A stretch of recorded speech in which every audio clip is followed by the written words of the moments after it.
अचानक एक दिन बाबा जी ने घर में आकर दर्शन दिए। परिस्थिति बस घर के सब लोगों की उपस्थिति में वर्मा जी को अपनी गुप्त चिंता बाबा जी के आगे व्यक्त करनी पड़ी।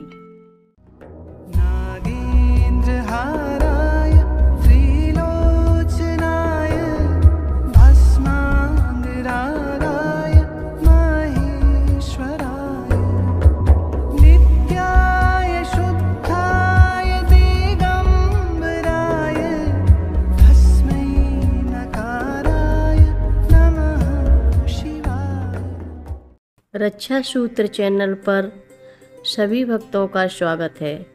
हम सभी भक्तों को महाराज जी की अद्भुत पावन कथाएं सुनाने जा रहे हैं। कृपया सभी भक्त ध्यान से सुने। श्री राम रतन वर्मा एडवोकेट मैनपुरी के घर महाराज जी सन 1938 से आया जाया करते थे। आपकी कन्या शांति विवाह योग्य हो चली थी। लड़की की जन्म पत्री में 7वें स्थान में मंगल था और ज्योतिषियों का कहना था कि यदि उसे मंगली लड़का प्राप्त ना हुआ तो उसका वैवाहिक जीवन अधिक से अधिक 4 वर्ष का होगा। वर्मा जी को मंगली लड़का प्राप्त होना ही नहीं था। इस कारण ऐसा संयोग नहीं बन पा रहा था। एक दिन बाबा जी इनके घर पधारे। शांति जी उनके लिए रोटी बना रही थीं। महाराज जी वर्मा जी से बोले, लड़की का विवाह कर दे। वर्मा जी ने बताया कि उन्हें अपने प्रयास में कहीं सफलता नहीं मिल पा रही है। बाबा जी ने लड़की को रसोई घर से बुलवाया और उसका हाथ देखने लगे। शांति जी प्रसन्न थीं, यह सोचकर कि बाबा जी उनके जीवन के संबंध में कुछ बताएंगे, पर उन्होंने उनकी हथेली में थूक दिया। घर में उपस्थित सभी लोग हंसने लगे और शांति जी भी हंसते हुए वहाँ से चली गईं और अपने काम में व्यस्त हो गईं। बाबा जी ने इस प्रकार विवाह में बाधक ग्रहों को प्रभावहीन कर दिया। यह बात उस समय किसी की समझ में नहीं आई।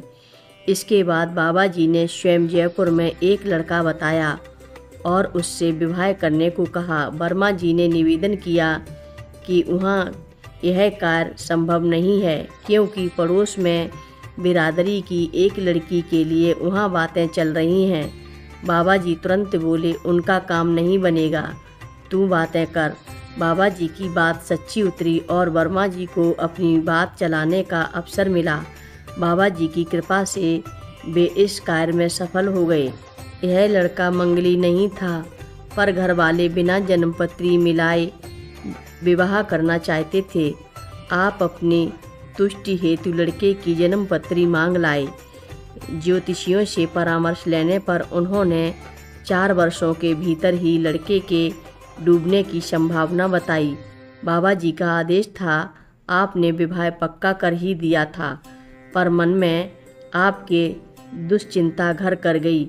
अपनी लड़की के भविष्य की कल्पना कर आप दुखी रहने लगे, जिससे आपका स्वास्थ्य दिन प्रतिदिन गिरता गया। अचानक एक दिन बाबा जी ने घर में आकर दर्शन दिए।